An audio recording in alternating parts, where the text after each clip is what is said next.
Hello friends, तो कैसे हैं आप सभी का बहुत बहुत स्वागत है फिर से स्मार्टो सिस्टम्स में।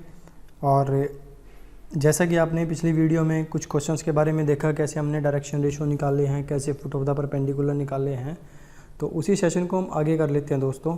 तो अब हम सीखते हैं equation of a straight line passing through a point and parallel to a vector. Equation of a straight line passing through a point and parallel to a vector. किस तरह से हम एक इक्वेशन निकाल सकते हैं जो हमारे पास क्या है, किसी पॉइंट से पास करेगी और एक वेक्टर के पैरेलल होगी। तो उसको कैसे लिखा जाता है दोस्तों, वो लिखी जाती है r is equal to A plus lambda m. और अगर हम बात करें कार्टीजन फॉर्म में, ये तो होगी हमारे पास वेक्टर फॉर्म में। कार्टीजन फॉर्म में अगर आपने लिखनी है तो x minus x1 upon A, y minus y1 upon B, z minus z1 upon C. और यहाँ पे जो x1, y1 और z1 जो पॉइंट्स हैं वो पॉइंट्स हैं जिनमें से क्या है लाइन पास हो रही है, यानी कि x1, y1, z1 पॉइंट्स में से आपकी जो लाइन है वो पास हो रही है। तो अगर मैं बात करूँ equation of straight line passing through two given points, अगर कोई स्ट्रेट लाइन दो पॉइंट से पास हो रही है तो r is equal to A plus lambda B minus A, तो उस केस में आपका फॉर्मूला ये बन जाएगा। और अगर इसको आपको कार्टीजन फॉर्म में लिखना है तो कार्टीजन फॉर्म में आएगा आपके पास ये x minus x1 upon x2 minus x1, y minus y1 upon y2 minus y1, z minus z1 upon z2 minus z1। यहाँ पे इक्वल टू के निशान आएंगे। तो ये हमारे पास स्ट्रेट लाइन होगी, किस तरह से एक पॉइंट से पास करके पैरेलल के वेक्टर करनी है और दो पॉइंट से कैसे पास करा के उसको किस तरह से लिखना है। तो अब हम एक क्वेश्चन ले लेते हैं दोस्तों इसी के बेस पे। तो ये दोस्तों हमारे पास क्वेश्चन है। क्वेश्चन हमारे पास कुछ इस टाइप से है, find the Cartesian and vector equation of a line. आपको कार्टीजन और वेक्टर इक्वेशन निकालनी है जो हमारे पास इस पॉइंट से पास हो रही है और इस लाइन के पैरेलल है। ठीक है, तो सबसे पहले मैं इस लाइन की बात कर लेता हूँ। तो अगर बात करें इस लाइन के डायरेक्शन रेशो क्या है, डायरेक्शन रेशो ऑफ लाइन, इस लाइन के डायरेक्शन रेशो हमारे पास है। जो नीचे लिखे होते हैं उनको हम डायरेक्शन रेशो बोलते हैं, जैसे कि हमारे पास लिखे हुए हैं -3, 2 एंड 5। तो ये जो डायरेक्शन रेशियो हैं वो पास कर रहे हैं इन पॉइंट से, तो हम इसको लिख सकते हैं -3, 2 एंड 5 आर पासिंग थ्रू, कहाँ से पास कर रहे हैं हमारे पास ये -1, 3 एंड -2 से। तो ये इक्वेशन हमारे पास क्या होगी दोस्तों। तो अब हमें इसकी कार्टीजन इक्वेशन लिखनी है। कार्टीजन इक्वेशन हम किस टाइप से लिखेंगे, x minus x1 upon A, y minus y1 upon B, z minus z1 upon C. तो कार्टीजन इक्वेशन मेरे पास आ जाएगी x plus 1 upon 3 is equal to y minus 3 upon 2, z plus 2 upon 5। तो ये मेरे पास कार्टीजन इक्वेशन बन जाएगी। अगर मैं बात करूँ इसको वेक्टर की फॉर्म में लिखने की, तो इसको वेक्टर की फॉर्म में किस टाइप से लिखा जाएगा, क्योंकि ये तो कार्टीजन इक्वेशन होगी। अब देखिए जो इक्वेशन 1 है, ये वाली जो इक्वेशन बनी है कार्टीजन इक्वेशन, ये पास कर रही है हमारे पास इन पॉइंट से -1, 3 एंड -2 से। और इसके जो डायरेक्शन रेशियो है वो है हमारे पास 3 और 2 एंड 5। तो हम क्या करते हैं, मान लेते हैं दोस्तों, let a be a position vector of point -1, 3 and -2। इस पॉइंट के पोजीशन वेक्टर हमने मान लिया कि ए है। तो इसके बाद हम इसको ऐसे लिखेंगे दोस्तों। तो ए हमारे पास आ जाएगा -3, ए हमारे पास आ जाएगा -i प्लस 3j -2 के, और इसके जो डायरेक्शन रेशियोज़ हैं दोस्तों इसके रिस्पेक्ट में वो है हमारे पास 3i plus 2j plus 5k। तो हम इसको वेक्टर की फॉर्म में कैसे लिखेंगे, वेक्टर की फॉर्म में हम इसको डायरेक्ट सिंपली लिख देंगे, r इज इक्वल टू हमारे पास है a प्लस लैम्बडा m। तो यहाँ पे जो m है दोस्तों वो हमारे पास डायरेक्शन रेशियो का काम करेगा। तो r हमारे पास आ जाएगा, a हमारे पास है -i plus 3j -2k plus lambda, और इसके साथ आ जाएगा -3i plus 2j plus 5k। ये हमारे पास हो जाएगी वेक्टर इक्वेशन। तो चलिए दोस्तों अब हमारे पास नेक्स्ट क्वेश्चन है, find the equation of a straight line passing through the points in vector and Cartesian form. तो अभी मैंने आपको बताया था कि कोई भी वेक्टर इक्वेशन और कोई भी कार्टीजन इक्वेशन आप निकाल सकते हैं जब वो दो पॉइंट से पास कर रही हो। तो हम सबसे पहले मान लेते हैं कि हमारे पास जो ए पॉइंट है वो है 403 और पॉइंट बी हमारे पास है -1, 2 एंड 7। 2 पॉइंट्स हमने मान लिए और मान लेते हैं कि ए के पोजीशन वेक्टर हमारे पास है ए, इसको ए से डिनोट कर लेते हैं और इसको हम डिनोट कर लेते हैं बी से। तो ए वेक्टर हमारे पास आ जाएगा दोस्तों 4i + 0j + 3k और ऐसे ही मैं बी वेक्टर लिख सकता हूँ -i + 2j + 7k। इसके बाद हम क्या करेंगे दोस्तों, हम लेट कर लेते हैं कि r हमारे पास कोई वेक्टर है जिसके r कोई पोजीशन वेक्टर है एनी पॉइंट p पे, सपोज करो x y z हमारे पास वहाँ पे कोऑर्डिनेट्स हैं। Equation of a line passing through 2 points whose position vectors are a and b। तो यही हमारे पास स्टेटमेंट थी। तो वो कैसे निकालते थे हम, r = a + lambda b - a। यहाँ पे हम सारी वैल्यूज़ पुट कर देते हैं। r = a हमारे पास है 4i + 3k प्लस में आ जाएगा मेरे पास लैम्बडा और साथ में b - a यानी कि -ki + 2j + 7k - 4i + 3k। ठीक है, तो इस टाइप से मैंने इसको मेंशन कर दिया। अब इसके बाद क्या करना है दोस्तों, हमें अब इसको थोड़ा सिंपलीफाई और कर लेते हैं। r = ये आ जाएगा 4i + 3j और प्लस में आ जाएगा मेरे पास लैम्बडा के साथ, यहाँ पे आ जाएगा -k 5i + 2j और +4k।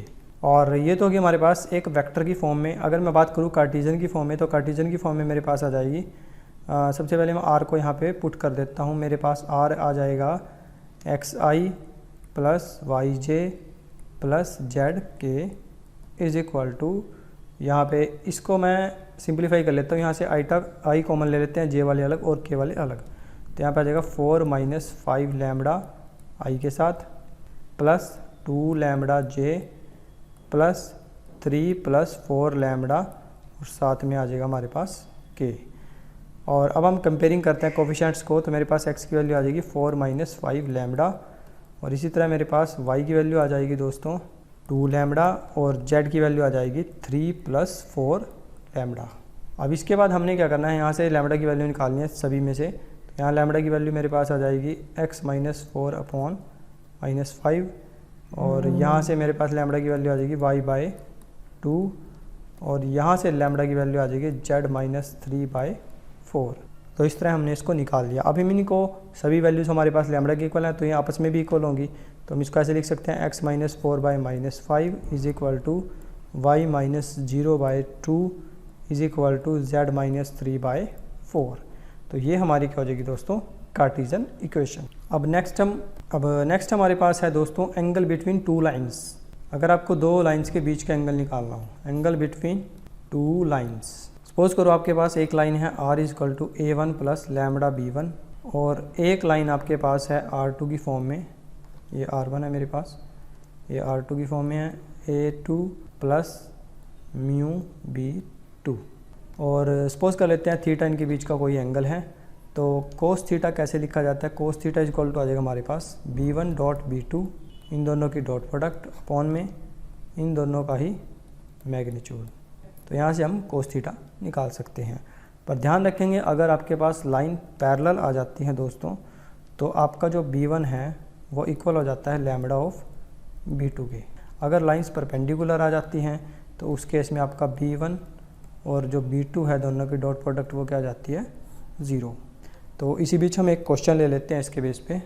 तो ये एक क्वेश्चन है हमारे पास दोस्तों। अगर मैं बात करूँ यहाँ पे b1 की, तो b1 मेरे पास क्या है, b1 मेरे पास है दोस्तों यहाँ पे 3i + 5j + 4k। अगर मैं बात करूँ b2 की, तो b2 मेरे पास है i + j + 2k और थीटा हमारे पास एंगल है ही है, तो कोस थीटा हमारे पास आ जाएगा b1.b2 और अपॉन में आ जाएगा इनका मैग्नीट्यूड, कुछ इस टाइप से। तो जब मैं दोस्तों इनकी डॉट प्रोडक्ट करूँगा तो मेरे पास आ जाएगा 3 + 5 + 4 दूनी 8 अपॉन में मेरे पास इसका स्क्वेयरिंग करेंगे हम, तो इसका स्क्वेयरिंग आएगा मेरे पास 3 × 3 = 9 और 25 9 + 25 + 4 × 4 = 16 और इधर मेरे पास आ जाएगा 1 + 1 + 4। तो इसको सिंप्लीफाई करते हैं तो कोस थीटा मेरे पास आ जाएगा दोस्तों 5 और 3 8 और 8 16 अपॉन नीचे मेरे पास आ जाएगा 16 और 9 25 और 25 50 और इधर मेरे पास आ जाएगा √6। तो अल्टीमेटली हो जाएगा 16/6 × 300। इसको जब मैंने सिंपलीफाई किया तो मेरे पास आ जाएगा 10√3। क्लियर है। और इसको जब फर्दर आप सिंपलीफाई करते हैं तो आपके पास टोटल थीटा आप डायरेक्ट लिख सकते हैं cos इनवर्स 16/10√3। तो चलिए दोस्तों, अब हमारे पास नेक्स्ट क्वेश्चन है, find the image of the point 593 in line this. इस लाइन पे हमें इस पॉइंट की इमेज निकालनी है। तो सबसे पहले हम दोस्तों क्या करते हैं, हम ये लाइन बना लेते हैं। सपोज़ करो ये हमारे पास AB लाइन है और इसकी इक्वेशन हमारे पास ये वाली है, ठीक है। और यहाँ पे सपोज़ कर लेते हैं पॉइंट P है और ये हमने यहाँ पे परपेंडिकुलर गिराया और ये मान लिया मैंने D। सपोज़ करो ये पॉइंट के P के कोऑर्डिनेट्स हमारे पास ये वाले, ठीक है, 593 वाले, और ये लाइन की हमारे पास होगी इक्वेशन। अब देखिए पॉइंट P यहाँ पे है तो इसकी इमेज हमारे पास बिल्कुल नीचे बननी चाहिए, यानी कि यहाँ पे बनेगी। इसको डिनोट कर लेते हैं P डैश से। तो सबसे पहले क्या करेंगे दोस्तों, हम लेट कर लेते हैं, let P593 be point on line AB line पे कोई पॉइंट है, और लेट कर देते हैं D be the foot of perpendicular on AB, ठीक है। तो हमें सबसे पहले क्या करना पड़ेगा दोस्तों, कोऑर्डिनेट्स निकालने पड़ेंगे D के। अब कोऑर्डिनेट्स कैसे निकालेंगे D के, सबसे पहले तो इस चीज़ को समझ लेते हैं। जब भी आपके पास कोई भी ये लाइन इस टाइप से गिवन हो तो आपने क्या करना है, सबसे पहले तो इसी को लिखना ही है, x - 1/2 is equal to y - 2/3 is equal to z - 3/4। इसको हम इक्वल टू मान लेते हैं लैम्बडा के। तो यहाँ से सबसे पहले आपने क्या करना है दोस्तों, x y z की वैल्यू निकालनी है। तो x मेरे पास यहाँ से आ जाएगा 2 लैम्बडा + 1 और y मेरे पास आ जाएगा 3 लैम्बडा + 2 और z मेरे पास आ जाएगा 4 लैम्बडा + 3। तो इस टाइप से मैंने यहाँ पे तीनों इक्वेशनें निकाल ली। हम इस इक्वेशन को मान लेते हैं दोस्तों स्टार। अब इसके बाद तो ये जो वैल्यूज़ है हमारे पास x y z, ये हमारे पास कोऑर्डिनेट्स हैं एक्चुअली में D के। तो यहाँ पे लिख सकते हैं हम कोऑर्डिनेट्स ऑफ D इज़, हमारे पास आ जाएंगे 2 लैम्बडा + 1, 3 लैम्बडा + 2, 4 लैम्बडा + 3। और अब हम क्या करेंगे दोस्तों, डायरेक्शन रेशो निकालते हैं PD के। और डायरेक्शन रेशो कैसे निकालते हैं, डायरेक्शन रेशो का हमने एक क्वेश्चन पहले भी किया था। डायरेक्शन रेशो हम निकालेंगे सबसे पहले PD के निकालें, डायरेक्शन रेशो ऑफ PD। तो D वाले में से हम P वाले को x2 - x1 वाला फॉर्मूला लगाएंगे। तो यहाँ पे मेरे पास आ जाएगा 2 लैम्बडा + 1 - 5, 3 लैम्बडा + 2 - 9, 4 लैम्बडा + 3 - 3। इसको जब मैंने सिंप्लीफाई किया तो मेरे पास आया 2 लैम्बडा - 4 और 3 लैम्बडा - 7 और यहाँ पे आएगा 4 लैम्बडा। उसके बाद हमारे पास ये जो लाइन है हमारे पास AB, इसके डायरेक्शन रेशो भी हमारे पास गिवन है। Direction ratio of AB, direction ratio हमारे पास होते हैं दोस्तों जो नीचे वाले पॉइंट लिखे होते हैं ये वाले। तो ये हमारे पास गिवन है 2, 3 एंड 4। तो हमारे पास दोनों टाइप के डायरेक्शन रेशो आ गए दोस्तों, PD के भी आगे और AB के भी आगे। अब हमारे पास एक प्रॉपर्टी होती है, जब भी आपके पास डायरेक्शन रेशो क्या है परपेंडिकुलर की फॉर्म में गिवन हो तो हम क्या करते हैं A1.A2 + B1.B2 + C1.C2 equal to 0। जैसे कि हमने एक क्वेश्चन पहले भी किया था इस टाइप का। तो हम क्या करते हैं, इन दोनों डायरेक्शन रेशो का प्रोडक्ट निकालते हैं और उसको इक्वल टू रख देते हैं 0 के। तो यहाँ पे आ जाएगा 2 × 2 lambda - 4 + 3 lambda - 7 + 4 × 4 lambda is equal to 0। तो इसको सिंप्लीफाई करते हैं, 4 lambda - 8 + 9 lambda - 21 + 16 lambda is equal to 0। तो यह जाएगा 16 और 9 25 और 4 29 लैम्बडा और 21 और 8 29 इज इक्वल टू 0। तो यहाँ से मेरे पास लैम्बडा की वैल्यू आ जाएगी दोस्तों 1। ये वैल्यू लैम्बडा की आपने पुट करनी है इक्वेशन स्टार में। एक बार देख लेते हैं हमारे पास इक्वेशन स्टार क्या थी। तो ये हमारे पास इक्वेशन स्टार है, तो मैं यहाँ पे वैल्यूज़ को पुट कर देता हूँ। तो मेरे पास x की वैल्यू आ जाएगी दोस्तों 3 और y की वैल्यू आ जाएगी 5 और z की वैल्यू आ जाएगी मेरे पास 7। तो हमने ये पॉइंट्स निकाल लिए हैं, कोऑर्डिनेट्स आ गए हमारे पास D के। अब उसके बाद देखिए क्या करना है आपको। अब एक बार हम फिगर पे चलते हैं सबसे ऊपर यहाँ पे।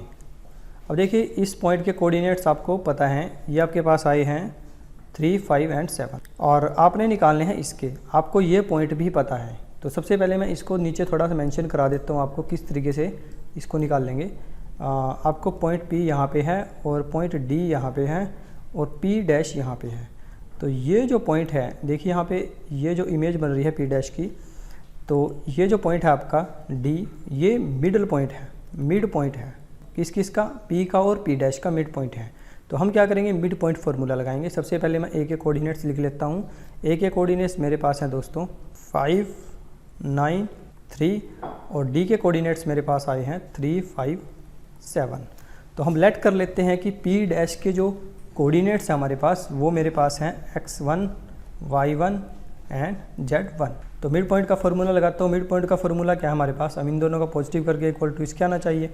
तो मैं लिख सकता हूँ x1 + 5/2 इज इक्वल टू मेरे पास आना चाहिए 3 के, और ऐसे ही y1 + 9/2 इज इक्वल टू आना चाहिए 5 के, और ऐसे ही z1 + 3/2 इज इक्वल टू आना चाहिए मेरे पास 7 के। तो हम क्या करते हैं, यहाँ से x1 की वैल्यू निकाल लेते हैं। x1 की वैल्यू आ जाएगी 3 दूनी 6, 6 में से 5 गए 1। ऐसे ही y1 की वैल्यू निकाल लेते हैं, 5 दूनी 10, 10 में से 9 गए 1। और ऐसे ही यहाँ पे z1 की वैल्यू निकाल देते हैं, 7 दूनी 14, 14 में से 3 गए 11। तो z1 की वैल्यू मेरे पास आ गई है। तो ये जो पॉइंट है मेरे पास दोस्तों, ये मेरे पास पी डैश के हैं 1, 1 एंड 11। ठीक है, यही हमारे पास क्या है, इमेज के पॉइंट्स हैं। क्लियर है।